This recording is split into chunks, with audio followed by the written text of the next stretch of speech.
এটা একটা শক্তিপীঠ, সতীপীঠ, সিদ্ধপীঠ, সবটাই। প্রচুর প্রচুর প্রচুর কথা রয়েছে, প্রচুর প্রচুর কাহিনী রয়েছে এই কালীঘাটকে নিয়ে। এরকম কোনো ঘটনা কি মনে পড়ছে যে ঘটনাটা ইম্পর্টেন্ট, ভীষণ ইম্পর্টেন্ট সাধারণ মানুষের জানা? দেখুন, ঘটনার কথা যদি বলতেই হয় তো ঘটনার শেষ নেই। তো যতগুলো আমি আমার পরিবারের থেকে শুনেছি এবং যতটুকু আমার মনে আছে আমি সেটুকুই বলছি। সর্বপ্রথম যার কথা না বললেই নয়, তিনি হচ্ছেন স্বয়ং রামকৃষ্ণদেব পরমহংস।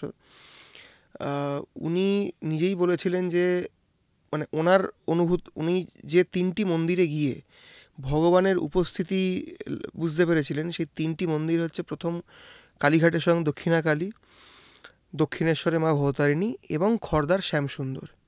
এই 3টি মন্দিরে গিয়ে উনি স্বয়ং মানে ভগবানকে নিঃশ্বাস প্রশ্বাস নিতে অনুভব করেছিলেন। এবং অন্য একটি বিখ্যাত কথা আছে যে মা কালী রোজ অফিস করতে যান কালীঘাটে এবং বাড়ি ফিরে দক্ষিণেশ্বরের মন্দিরের যে সবথেকে উঁচু চূড়া সেখানে পা দুলিয়ে বসে থাকেন। তো উনি নিজেই বলেছেন যে স্বয়ং মা কালী মানে দেবী সতী মা কালী রূপে অধিষ্ঠান করেন কলকাতা কালীক্ষেত্র কালীঘাটেই। উনি যখন কালীঘাটে পুজো দিতে আসেন, যেটা আমরা আমাদের পূর্বপুরুষের থেকে শুনতে পাই, যে মায়ের সামনে যখন উনি আসেন উনি ওখানে সমাধিস্থ হয়ে গেছিলেন। ঠিক আছে, তো এইটা হচ্ছে প্রথম। এবং এরপর আমরা মা শারদাকে নিয়েও এটা শুনতে পাই যে মা শারদা এখানে পুজো দিতে এসেছিলেন, খুব সুন্দরভাবে মায়ের পুজো দেন এবং বাইরে বেরিয়ে যত সধবা মহিলা ছিলেন তাদের সবাইকে উনি সিঁদুর পরাচ্ছিলেন। তো হঠাৎ একটি সধবা মহিলাকে উনি দেখতে পান যার গায়ের রং শ্যামবর্ণ, এবং তাকে উনি যখন সিঁদুর পরাতে যান মা শারদা লক্ষ্য করেন যে কপালে একটি আশ্চর্য রকমের একটি দাগ, যেটি ওই ত্রিনয়নের মতো, এবং সেটার থেকে একটি অদ্ভুত রকমের জ্যোতি বেরোচ্ছে।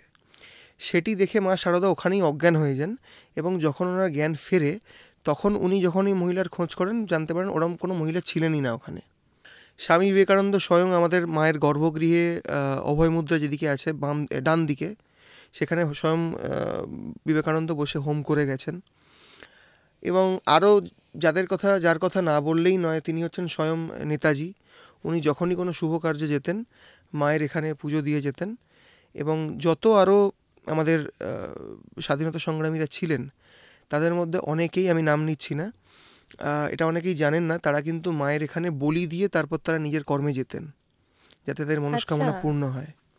তো এইগুলো সবই সিক্রেটলি হতো, যেহেতু আমাদের পরিবারের থ্রুতে সব কিছু হতো এই বলি এবং বাকি তো আমাদের এগুলো পারিবারিক ইতিহাসে আমরা জানতে পারি। তো এটি হচ্ছে ব্যাপার। এবং আরেকটা উল্লেখযোগ্য ঘটনা, সেটি হচ্ছে যে স্বয়ং বামাখ্যাপা এখানে এসছিলেন কালীঘাটে, এবং উনি এসে আমাদের মা কালীকে বলেন যে চল তোকে তোর ছোটো বোনের সঙ্গে দেখা করিয়ে নিয়ে আসি, অর্থাৎ মা তারার সঙ্গে।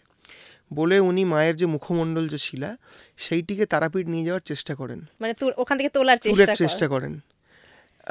তখনই আমাদের যারা সেবায়েত এবং পুরোহিতরা ছিলেন তারা বাধা দেন, কারণ তখনই বামাখ্যাপা হননি। তো তখন উনি রেগে বলেছিলেন যে তুই থাক এখানে, আমার ছোটো মা তারামাই ঠিক আছে, বলে উনি অভিমান করে চলে যান কালীঘাট মন্দির থেকে। হ্যাঁ, তো এরকম আরও অনেক ঘটনা আছে। তো এইগুলোই আপাতত আমার যেটুকু মনে আছে আমি সেটুকুই বললাম। আপনি বলির কথা বললেন, কলকাতা শহরে বিভিন্ন জায়গায় বলি বন্ধ হয়ে গেছে, কিন্তু আজও কিন্তু কালীঘাটে বলি হয়। এবং আপনার কথা অনুযায়ী বা যা আমরা জানতে পারলাম যে এখনো প্রচুর বলি হয় ধুমধাম করে। মানে সত্যি, মানে এগুলো শুনলে হয়তো অনেকে ভয় পাবেন, কিন্তু মজার ব্যাপার হলো এই কালীঘাট থেকেই তো বিভিন্ন জায়গায় বলির মাংস যায়। সেই বিষয়টা একটু আমাদের বলুন। এটি প্রথমে একটা প্রবণতার কথা বলি। আমি এটা বহু লোকের থেকে দেখেছি, বিশেষ করে বাঙালিরাই, তারা বলির মাংস খেতে ভয় পায়। কেন? এটা তাদের মধ্যে একটা ভ্রান্ত ধারণা আছে বলির মাংস খেলে মনে হয় তার কোনো খারাপ নেগেটিভ ইম্প্যাক্ট পড়বে। অথচ আপনি যদি দেখেন আমাদের কিন্তু আগের জেনারেশনরা তারা কিন্তু কোনো না কোনো কালী মন্দিরে পুজো দেওয়া মানে বলির প্রসেস ফলো করে যে কাটা মাংস ঝাটকা প্রসেসে, সেই মাংসই কিন্তু আগে বাঙালি বাড়িতে ঢুকতো। এখন কালান্তরে আমরা ওই হালাল মুসলমান কসাইদের কাটা খাসির মাংস খাই, কিন্তু আগে কিন্তু এটা ছিল না।